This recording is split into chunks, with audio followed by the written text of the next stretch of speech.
Welcome back to Conflicts of Interest. This is episode 745, and today is January 14th, 2025. I'm the host of the show, Kyle Anzalone. We have a good amount of news to get through on today's show, and I want to remind everybody to subscribe to the Kyle Anzalone Show. It's my brand new podcast, high production value, awesome product that I'm putting out there along with now a production team at the Kyle Anzalone Show. So it's the first link in the show notes page. Please subscribe, and I will be recording another episode of that show later today. So there should be some new content out either tonight or tomorrow morning on that channel. All right, getting into the news today. First up here, report Denmark told Trump team it could discuss expanding U.S. military presence in Greenland. So Denmark has told President-elect Donald Trump's transition team that it is willing to discuss the idea of boosting security in Greenland or increasing the U.S. military presence on the island, Axios reported on Saturday. The report came after Trump said he would not rule out using military force to take Greenland and autonomous territory of Denmark. Greenland is a founding member of NATO and already hosts a U.S. military base. The Axios report said Denmark made clear to the Trump team that Greenland was not for sale, but said they could discuss expanding military infrastructure on the island.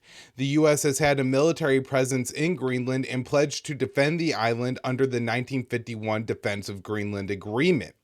On Friday, Greenland's prime minister, a proponent of independence, said he was willing to talk with Trump, but made it clear he didn't want the island to become a part of the United States.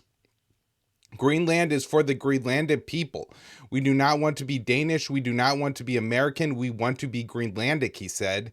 Trump has claimed that he wants Greenland for national security purposes, although the island's vast mineral and energy resource and its potential future shipping lanes are likely the real reason he wants to annex the territory. Trump and other officials have expressed support for the idea, including Vice President J.D. Vance, who said Sunday that he thought there would be a deal to be made for Greenland.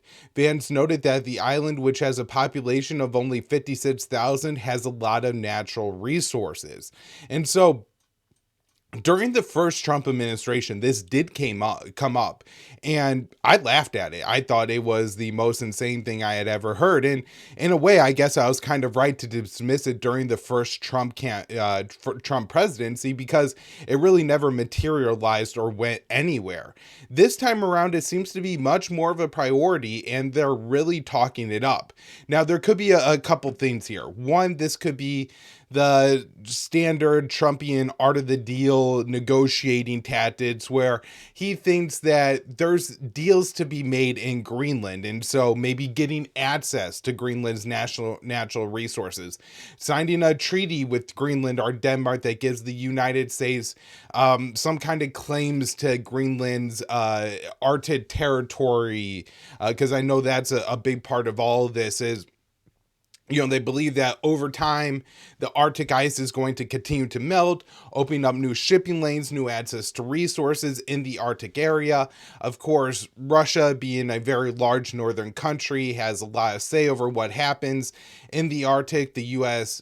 With Alaska also has, its say up there, Canada as well. And so I'm sure from the Washington perspective, the more territory that's, officially colored in America on the map, the more they're going to feel they have a right to claim those resources, those shipping lanes, military positions in the north. And so my guess is that in the Trump administration or in the future, Greenland is never going to be officially a part of America in the same way that Alaska is. However, I think Trump is going to try to erode some of the sovereignty, steal some of the sovereignty of the island, make deals for the natural resources, friendly deals for American companies, get a few extra military bases, maybe claim some of Greenland's other territorial kind of rights, or have them, transferred to the United States through some part of a deal.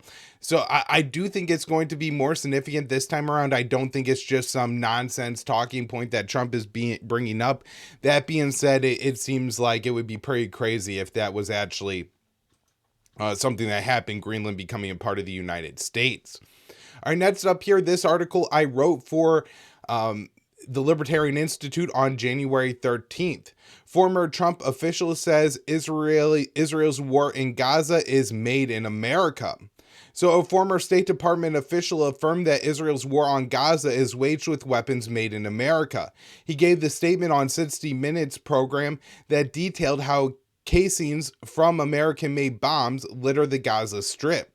So Josh Paul, a former director in the State Department's Bureau of Political and Military Affairs, who resigned in protest of the Biden administration's Gaza policy, told 60 Minutes, most of the bombs come from America, most of the technology comes from America, and all of Israel's fighter jets come from America. He added, there is a linkage between every single bomb that is dropped in Gaza and the United States because every single bomb is dropped from an American-made plane.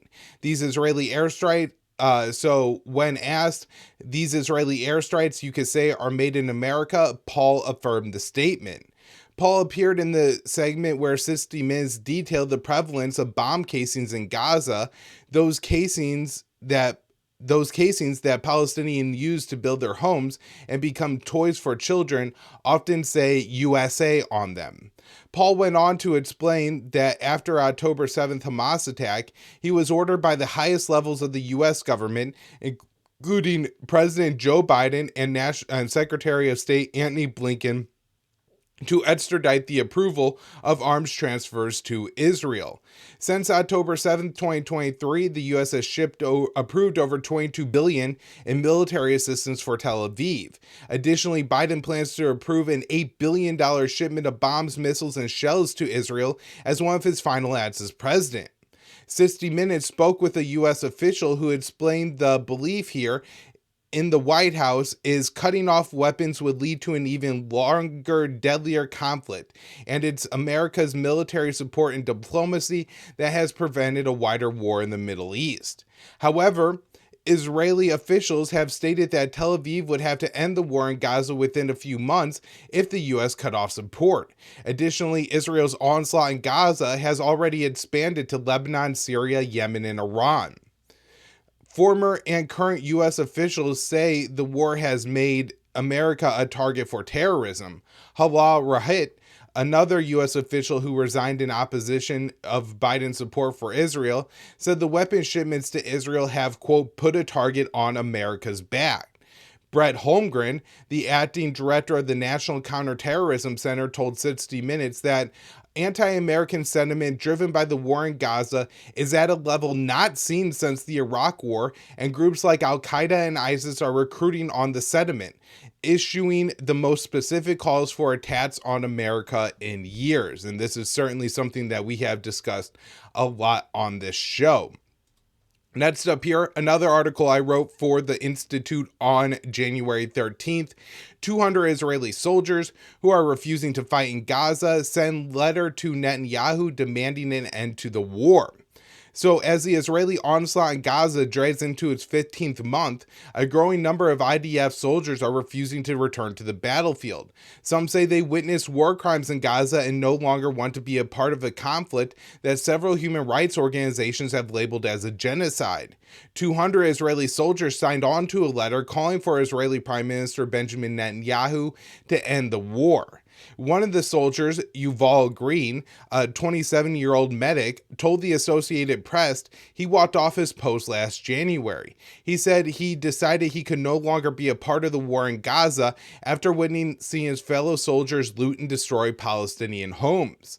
A second soldier, Yotam Vilik, explained that he decided he would not return to Gaza after he witnessed the murder of a Palestinian teenager in what he described as a buffer zone. Israel has set up multiple kill zones in Gaza. As Haaretz explained in March, anyone in a designated kill zone is labeled a, quote, terrorist, even if they never held a gun in their lives, and are often civilians whose only crime was to cross an invisible line drawn by the IDF. Green and Villick are some of the 200 Israeli soldiers, members of the group Soldiers for the Hostages, who signed a letter addressed to Netanyahu demanding an end to the war in Gaza. The IDF told the AP that it condemned the soldiers' refusal to serve. And as the name of the group suggests, a lot of the pressure that they seem to have in their letter and their statements are around signing a hostage deal, bringing the hostages home, and ending the war.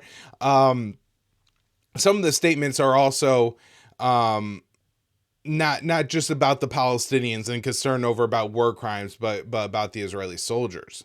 So at the group's conference, the AP spoke with several Israeli soldiers who reported witnessing war crimes, including indiscriminate killing and destroying of homes. Some reported that they were ordered to set fire to the houses. Other soldiers opposed further deployments to Gaza, are concerned about the war's impact on Israeli soldiers, not the Palestinians. They cited the high number of deaths of Israeli troops, post-traumatic stress from deployments, and moral injuries as reasons that they didn't want to return to the battlefield. Another member of Soldiers for the Hostages, Mats Kirch, told CNN in October that he was concerned his fellow soldiers were highly religiously inspired to fight in Gaza. He explained one soldier believed it was mitzvah, or Jewish religious duty, to kill Palestinian children in Gaza because they would grow up to be terrorists. And so very disturbing when the level of indoctrination, religious motivation is so severe that you believe you could kill children of another religion or another race because they are going to grow up to be inherently violent. So, that is concerning. All right, moving on here to some news about Iran. Trump's incoming Ukraine envoy speaks at an event hosted by a cult that wants regime change in Iran. So Keith Kellogg, who will serve as an envoy for the Ukraine war in the incoming Trump administration, spoke at an event in Paris over the weekend, hosted by the National Council for Resistance of Iran, an organization led by the Mujahideen-e-Khalq, or the MEK, a cult that seeks regime change in Iran. Kellogg said at the event that the world should reinstate maximum pressure on Iran. He said, according to Reuters, these pressures are just not kinetic, just not military force, but they must be economic and diplomatic as well. Kellogg said there was an opportunity to change Iran for the better, but said it wouldn't last for long. He explained, we must exploit the weakness we see now. There is hope, so there must be action. Opening the conference, Maryam Rajavi, the MEK's leader, claimed that Iran's regime is on the brink of total collapse and cited several reasons, including the overthrow of President Bashar al-Assad in Syria, an ally of Tehran. The MEK is known to pay its speakers well and usually hosts a number of Western officials. Other notable speakers that attended the event included James Jones, who served as President Obama's national security advisor from 2009 to 2010, Liz Truss, the former UK Prime Minister, and Todd Walters, a retired U.S. Air Force general who served as Supreme Allied Commander of NATO until 2022. Iran's foreign ministry condemned the conference, saying the hosting of a terrorist group by France is a clear example of support for terrorism and a violation of the French government's international legal obligation to combat terrorism. Kellogg's participation in the event signals that the MEK may have a line in the coming Trump administration, which is signaling it will be very hawkish on Iran. And previously, I don't know how much influence, if at all, Giuliani has in the current Trump administration, but he is somebody who has been very close with this group in the past. While many Iran hots in the US are friendly with the MEK and want them to take over Iran, the group has virtually no support inside Iran due to its history of carrying out terrorist attacks in the country and siding with Iraq during the Iran-Iraq War in the 1980s. The MEK is also suspected of cooperating with Israel in assassination of Israeli nuclear scientists. For many years, the MEK was based in Iraq, but the US helped the group resettle in Albania, which began in 2013.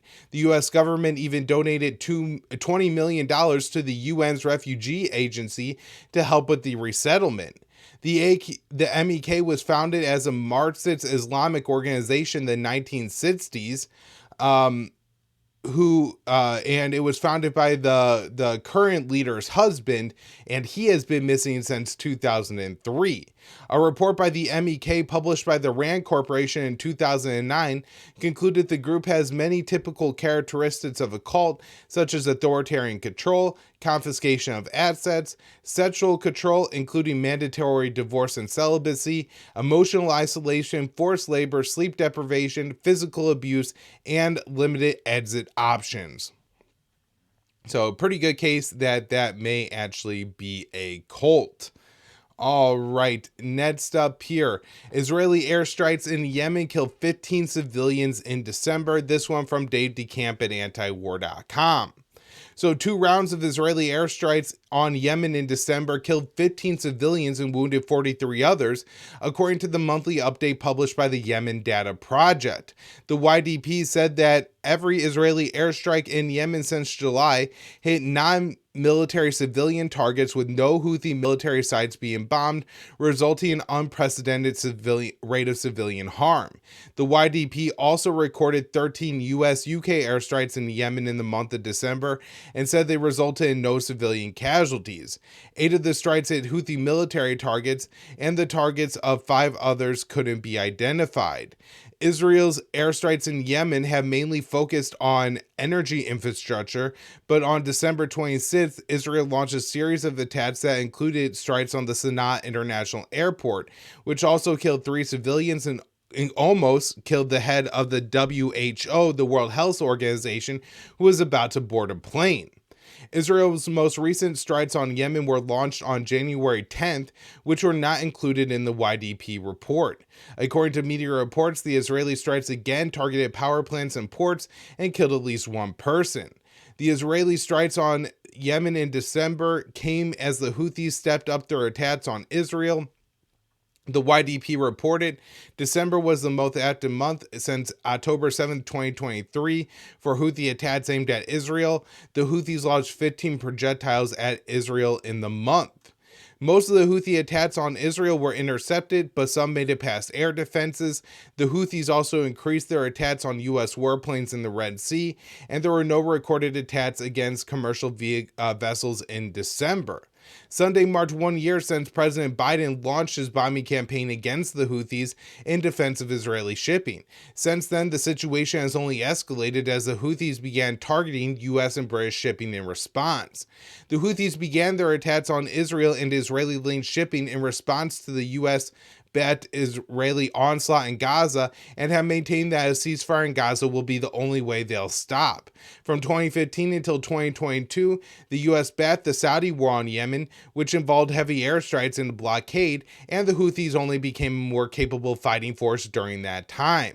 According to the United Nations, at least 377,000 people have died. More than half of those died due to starvation and disease caused by the Saudi-U.S. siege.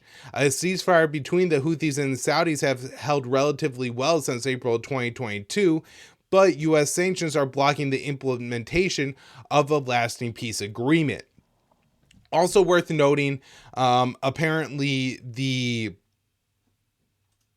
U.S. missile defense system that we have deployed to Israel is being operated with U.S. troops, the THAAD, has now been activated twice in attacks trying to repel Houthi attacks on Israel. There is no reporting on the potential success of those attacks. All right, next up here, a couple stories on Lebanon. U.S.-Israel cheer as Lebanon elects Joseph Aoun as president. So Lebanon's parliament finally ended a multi-year situation in which the country had no president, electing Army Chief Joseph Anoun to the position. He is the first president since October of 2022, when the former president Michael Anoun, who is unrelated to Joseph's term, expired. Lebanon's government is very divided, making it difficult for a candidate to be successfully elected. Anoun's election happened only after former Interior Minister Suleiman Fergane, the main alternative candidate, withdrew and endorsed Anoun. Electing a president requires two-thirds majority of parliament, which met after the endorsement gave Anoun the support of Hezbollah and the Amal movement. Many media reports see Anoun's election as a sign of Hezbollah's weakness, despite Hezbollah's supporting him. So Anoun has been a candidate of choice for many in the international community. The U.S. in particular told Lebanon that Saudi Arabia was prepared to give Lebanon hundreds of millions of dollars in post-war reconstruction if he were elected president. The U.S. Embassy was quick to issue a statement praising the election, and Israel's Foreign Minister Gideon Saar also welcomed the move as a step towards stability in Lebanon. Israel is still occupying much of southern Lebanon, and there is no sign of them withdrawing within the 60-day deadline the ceasefire prescribes. France also congratulated Anoun on his win. Anoun's actual political positions aren't really known, but after the election, he did promise to support an independent judiciary. In practice, however, Lebanon is a parliamentary system, so the president's power is fairly limited beyond nominating prime ministers. Prime Minister Najib Mikati has been acting prime minister in recent years because there was no president to nominate him. Lebanon's president serves a term of 6 years. The president can only hold consecutive terms after another candidate holds the position for 6 years. By convention, Lebanon appoints a Maronite Christian to the presidency, although this is not a strict constitutional requirement. The sectarian power-sharing convention gives Maronites the presidency, Sunnis the premiership, and Shiites the Speaker of the Parliament. Lebanon's constitution was amended in 1998 to allow military commanders to serve as president.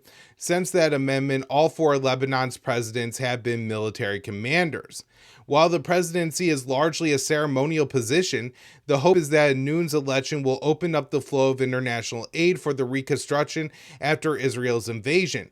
This may not happen immediately, however, as Israel isn't yet withdrawing from Lebanon, and there are substantial concerns that the war is going to restart. So, anti-Israel's ICJ president Nawaf Salam designated as Lebanon's prime minister. So just months ago, the Western media was panning the International Criminal Court's president, Nawaf Salam, as having an anti-Israel bias. Today, he is concurrently named prime minister designate in Lebanon, although the media's focus today is less on his Israel position than on reports that Hezbollah didn't support his nomination. Salam's family has a long history in politics. His grandfather founded the Reform Movement, which opposed the Ottoman-era occupation of Middle East states. His uncle held the Lebanese premiership 4 times. More recently, his cousin was prime minister from 2014 until 2026. He was educated at Harvard and the Paris Institute for Political Science. He also has a doctorate in history. He was Lebanon's ambassador to the UN from 2007 until 2017, and last year he was named the ICJ's president. His own direct political involvement is limited, although he was a candidate for Lebanon's premiership in 2022, finishing second in the voting. His wife is the current Lebanon ambassador to UNESCO. She was previously a journalist, including a stint at as Beirut's correspondent for UPI. Salam has made a history of generally opposing internal meddling in Lebanon. He was also a supporter of the Cedar Revolution, which opposed Syrian military presence in Lebanon. He has been a consistent critic of Israel's occupation of Lebanon and Palestine, which led to anger at his appointment as the ICJ president. He made posts on Twitter in January 2015 saying that when he and others criticize Israel, it is never because of the nation's Jewish majority. He went on to say that portraying critics as anti-Semitic is an attempt to intimidate and discredit them. Salam's currently the PM designate. After his selection by newly elected President Anoun, he is charged with forming a majority government, which will make him officially the premier. While he reportedly has a majority of MPs supporting him, it's not clear he will get all of them on board for the government. That number of MPs backing him varies from media report to media report. Hezbollah and the Amal movement are reportedly opposed to Salam, who says he doesn't want factions such as Hezbollah to have armed organizations. Reports are that those groups preferred the current prime minister to remain in the role. Salam is a Sunni Muslim, and this is in keeping with Lebanon's tradition that power is shared separately among a Sunni premier, a Shiite speaker of the parliament, and a Maronite Christian as president. This is not a strict constitutional requirement, but has been respected historically and has become a de facto requirement for any candidate. Assuming he is successful in forming a government, Salam will face numerous economic and security challenges, including the fact that Israeli troops still occupy parts of southern Lebanon, and he will be charged with a massive post-war reconstruction task that is the result of the recent conflict where Israel has devastated and is currently devastating southern Lebanon. All right, everybody, that will do it for the show today. Thank you all so much for tuning in. And again, subscribe to the Kyle Anzalone Show because I will be out with another episode of that show either later today or tomorrow. Thanks, everyone.